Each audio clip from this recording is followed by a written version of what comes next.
Some of the most original ideas are totally unoriginal. They emerge when improving what already exists. In education, lesson plans are documents that get written and rewritten to fit new contexts. Students of geography inquire into a variety of issues. Teachers can draw from old resources and breathe new life into them. Let's consider how to revise a series of lessons created by folks at the University of Northern Colorado during the 1990s. The series is called Geographic Inquiry into Global Issues, or GG for short. GG is a collection of lessons addressing big geographic questions. Each question is considered within the context of a particular region and compared with an outside context. Now, these lessons are decades old, but there is still some good material in there. What do geographers know now that the GG architects didn't know in 1995? Numerous things. Brexit hadn't led the United Kingdom out of the European Union. The Soviet Union disbanded only about 5 years prior. Social media hadn't transformed society. And the end of apartheid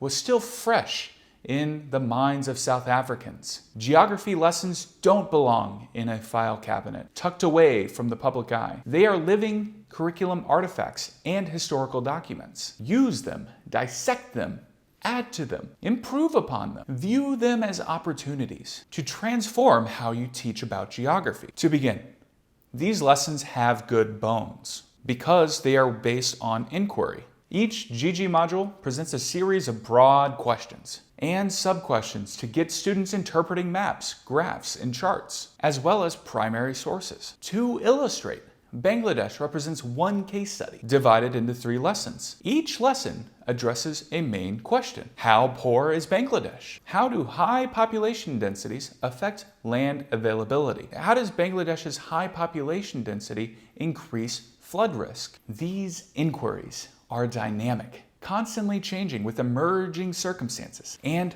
overlapping. Students explore issues relating to Bangladesh's level of development and how it has changed through time. They compare Bangladesh with other countries and evaluate methods to assess its population patterns, access to resources, and vulnerability to environmental hazards. Here is a key question to ask students. How have things changed in Bangladesh since this lesson was written? Teachers today have an advantage over teachers in the 1990s. We have much more access to data. When prepping your course, scan through the maps, tables, and graphs within the GG modules or another out-of-date geography lesson. Which data need updating? Log on to organization websites such as the World Bank, the Food and Agriculture Organization, and the CIA World Factbook for the most recent data. If you do not have the time, turn the updating process into an assignment, encouraging students to participate in data collection. Support these classic texts with some contemporary multimedia, such as podcasts, articles, and documentaries. Numerous fantastic